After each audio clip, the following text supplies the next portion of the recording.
Hi, this is Cheryl Peltekis from Home Care Sales, and I am so excited today to talk to some of the owners that are out there that are just like me, or some of the sales managers, which is the other main cap that I wear on a daily basis. So today, I wanted to start off with letting you know that each week for the next 6 weeks, I will be giving something called a quick tip of the week. This is just for my owners or for my sales managers. And this is really about how we can take this quick tip and institute some changes within our agencies that are going to help get our sales reps' performance to go up. So super excited to be spending some time with you over the next couple weeks. A bite-sized chunk of information with a call to action and something I need you to do so that when you come back next week, we're ready to jump into the next step.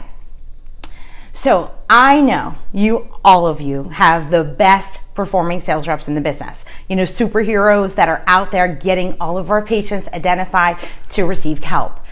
But do we have some of the best referral sources and processes working at our intake departments? And is there something that we could do to make some slight changes or modifications that will really help us brand and identify a phenomenal transitional care management program that we can make into something else? So if you need better reps, better liaisons, that's something that I've got you covered with. So don't worry, and we'll talk about that in just a minute.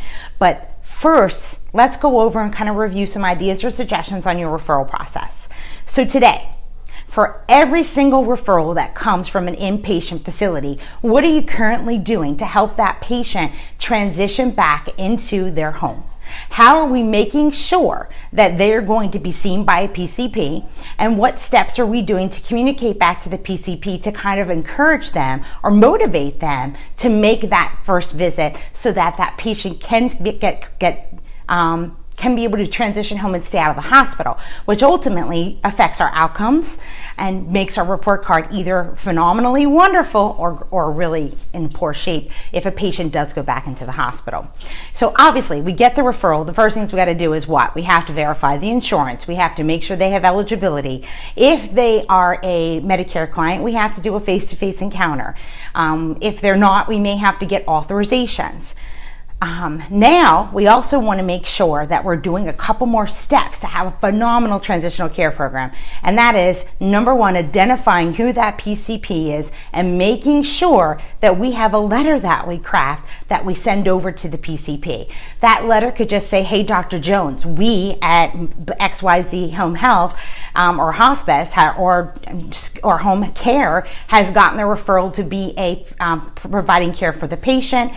They just came home from the hospital or they're coming home. Their estimated date of discharge is blank. And if you see the patient within 7 days or if you see the patient within 14 days, don't forget you will be able to bill for transitional care management.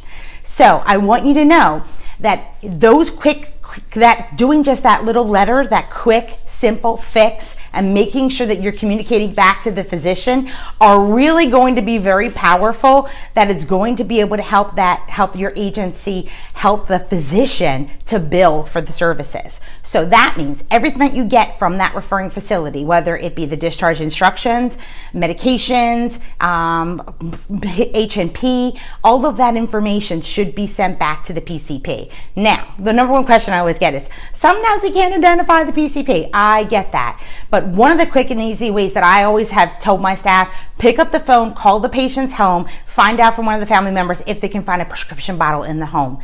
Look on who was the doc that filled that prescription bottle. Call the pharmacy, even if you have to, where the bottle of medication for the patient was filled, and find out from them, could you share with me who the PCP is? I'm trying to see if I can make sure that we set up some post-acute care. So it's really easy to do that then. I really don't want to go too long, so I think that that's enough to get you started. But the next step is the piece where you have to make sure that you now reach out and contact your sales liaison. And this is where you're using it as an opportunity to make that one-time visit to that discharge planner. So now